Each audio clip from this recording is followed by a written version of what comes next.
மகிழ்ச்சியின் சத்தம் வழங்கும் அனுதின தேவமன்னா.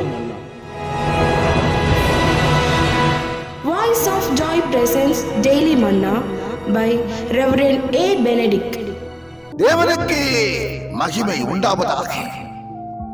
இந்த நாளைக்குரிய தேவ மன்னாவாக யாத்திராகமம் 20ஆம் அதிகாரம் 24ஆம் வசனம்.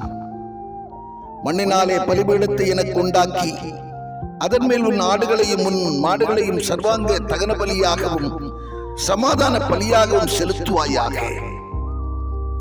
நான் என் நாமத்தை பிரஸ்தாபப்படுத்தும் எந்த ஸ்தானத்திலும் உன்னிடத்திலே வந்து உன்னை ஆசீர்வதிப்பேன்.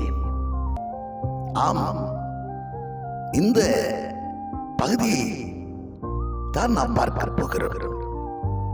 என் நாமத்தை பிரஸ்தாபப்படுத்துகிற, என் நாமத்தை மகிமைப்படுத்துகிற எந்த ஸ்தானத்திலும் நான் வந்து உங்களை ஆசீர்வதிப்பேன் என்று எழுதப்பட்டிருக்கிறது.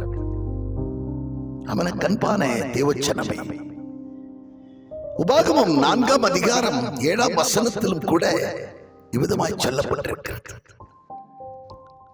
நம்முடைய தேவனாகிய கர்த்தரை நாம் தொழுது கொள்ளும் போதெல்லாம் அவர் நமக்கு சமீபமாய் வந்து விடுகிறது போல, இத்தனை சமீபமாய் அவரை பெற்றிருக்கிற வேறே பெரிய சாதி எது?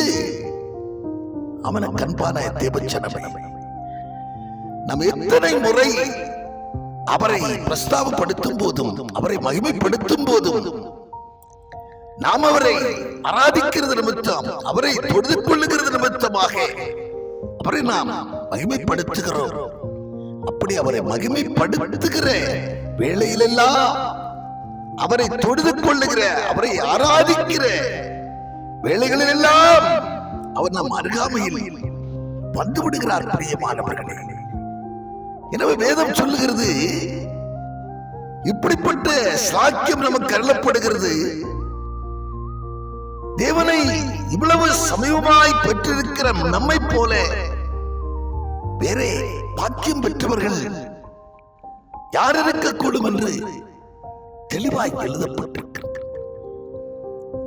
எனவே என்னை கேட்கிற அன்பான தேவச்சனமே, எவ்வளவாய் தேவனை ஆராதிக்க முடியுமோ, எவ்வளவாய் தேவனை மகிமைப்படுத்த முடியுமோ, நீங்கள் எதை செய்தாலும் வேதம் சொல்லுகிறது. 1 கொரிந்தியர் 10ஆம் அதிகாரத்திலே 35ஆம் வசனம் சொல்லுகிறது, நீங்கள் புசித்தாலும் குடித்தாலும் எதை செய்தாலும் தேவ நாம மகிமைக்கென்று செய்யுங்கள்.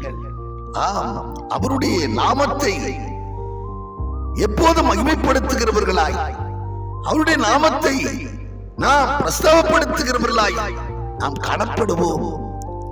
எப்போதும் அவருடைய மகிமையை நாம் உணர்ந்தவருக்குள்ளே களி கூறுவோம். ஆமென்.